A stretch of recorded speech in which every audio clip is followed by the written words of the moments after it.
Unit 5, Day 2, Similar Polygons. When you have a correspondence between two polygons so that their corresponding angles are congruent and the lengths of the corresponding sides are proportional, you can say that the two polygons are similar. Now what that means is when we have this polygon ABCD and polygon JKLM, the corresponding angles, the ones in the same position, A and J, B and K, C and L, M and D, those are all congruent to each other. Then when you compare the sides, AB over JK, and then corresponding sides BC over KL, CD over LM, and DA over MJ, when you compare those side lengths and simplify each of those ratios, they're all going to simplify to equal the same number. When these two sets of things are true, congruent angles and proportional sides, then you can conclude that polygon ABCD is similar to polygon JKLM. Now this is a symbol for similarity. It's that squiggle that used to be on top of the equal sign when we use the symbol for congruence, this one. So if you just see that squiggle, it means similar. If you see the whole thing, that means congruent. If I were to ask you for the scale factor of the two polygons, that means I'm asking for the simplified ratio of the corresponding sides. So that just means you take the statement of proportionality, and when you simplify all of the corresponding side lengths, one of those ratios, well, they'll actually all be the same. So that ratio is the scale factor of polygon ABCD to JKLM. So we'll work out a couple examples. These are a few different types of problems. This one asks you to determine which rectangles are similar. You're given the length and width of 3 different rectangles. So we're going to compare the length and width. In this one, when you compare 5 to 7, you can't simplify 5 over 7, so that's your final ratio. Comparing length and width of this rectangle, you have 8.5 over 11. But the problem is you have this decimal. We can't have decimals in any of our ratios. So if we multiply the top and the bottom by 10, you end up with 85 over 110. Then we can simplify this. 85 and 110 are both divisible by 5. When we simplify, we get 17 over 22 as our final ratio for rectangle B.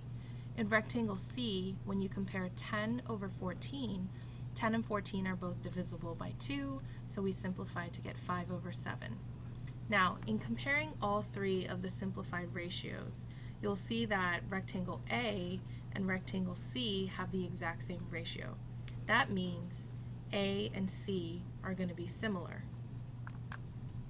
Another way that you can see problems regarding similar polygons is in this one. It asks you to list pairs of congruent angles and write the statement of proportionality for the figures. So we want to use this similarity statement to tell which angles from this triangle are congruent to which angles here and which sides correspond to which sides. So it says G and T are the first letters, so that means angle G is congruent to angle T. R and F are the second letters, so angle R is congruent to angle F. M and D are the last ones, so angle M is congruent to angle D.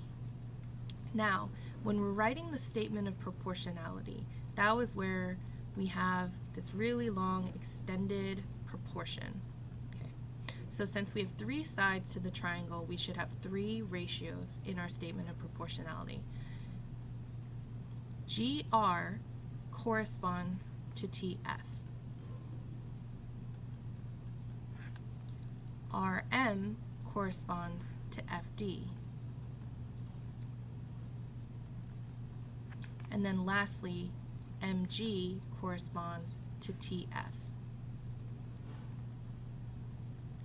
Now, when we talked about congruent triangles, we could say that GR was congruent to TF, but in this case, we're talking about similar.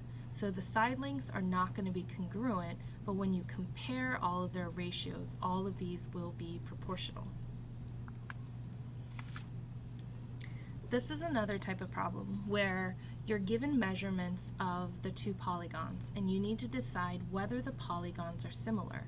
And if they are, you need to write a similarity statement for them. So we need to be checking two things. Are all the angles congruent?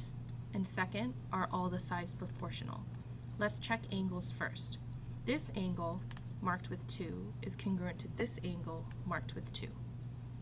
This right angle is congruent to this right angle. Now, if you remember the third angles theorem, it tells us that angle M and X would be congruent because these three angles have to add up to 180 and these three angles have to add up to 180. If you already have two pairs of congruent angles, the third ones have to be congruent. So, for these two triangles, we have all angles are congruent. That's check one. Second, we need to see, are the sides proportional? So we want to set up our statement of proportionality, and we want to see if the sides are proportional. We have side XA corresponds to MN. So we have 9 over 6. Then we have side AR corresponds to NT. So we have 12 over 8. Lastly, we have side XR corresponds to MT.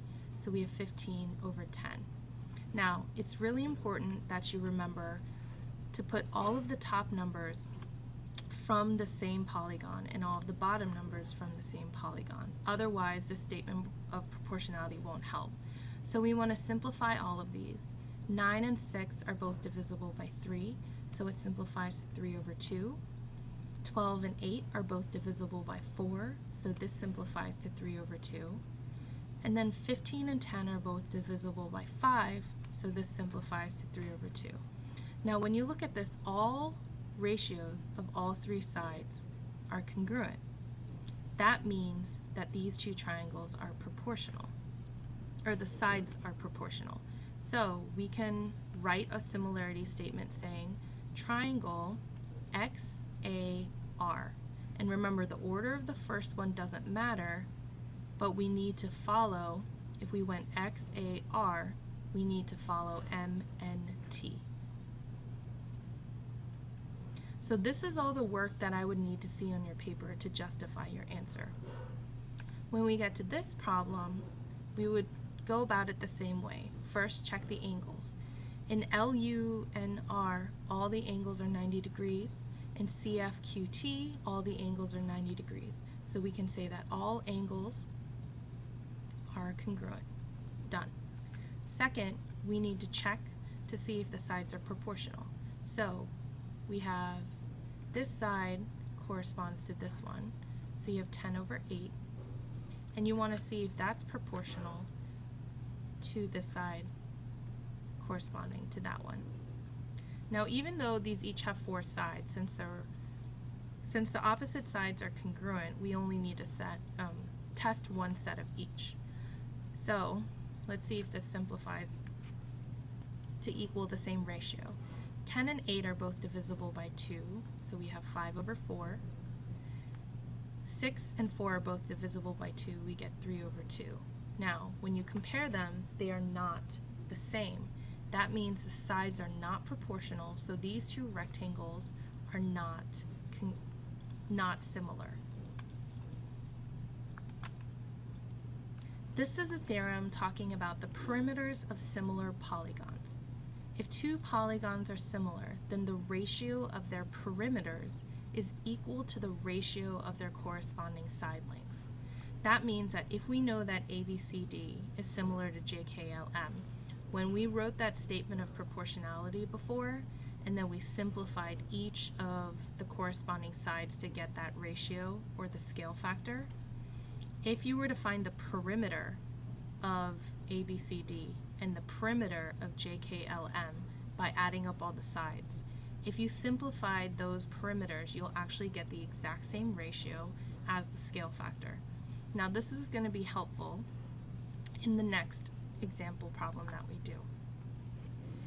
In the diagram, it tells us that polygon ABCD is similar to polygon GHIJ.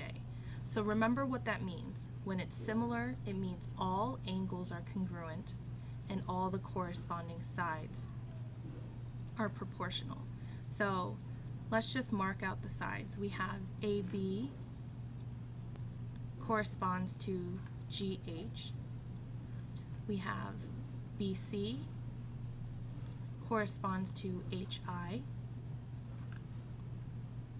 CD corresponds to IJ. And then we have DA corresponds to JG. So I've color-coded all the corresponding side lengths so that we can just compare them. When I ask you to find the scale factor of polygon ABCD to GHIJ, I'm asking you to find the set of corresponding sides that both have measurements given so that you can simplify that ratio. When you compare all the sets of the colored sides, which are corresponding sides, the purple sides, AD and GJ, are the only ones that both have values. So we're going to compare 11 over 5.5. Now, we can't have decimals in our ratio, so we need to do what we did before, multiply both by 10. We get 110 divided by 55.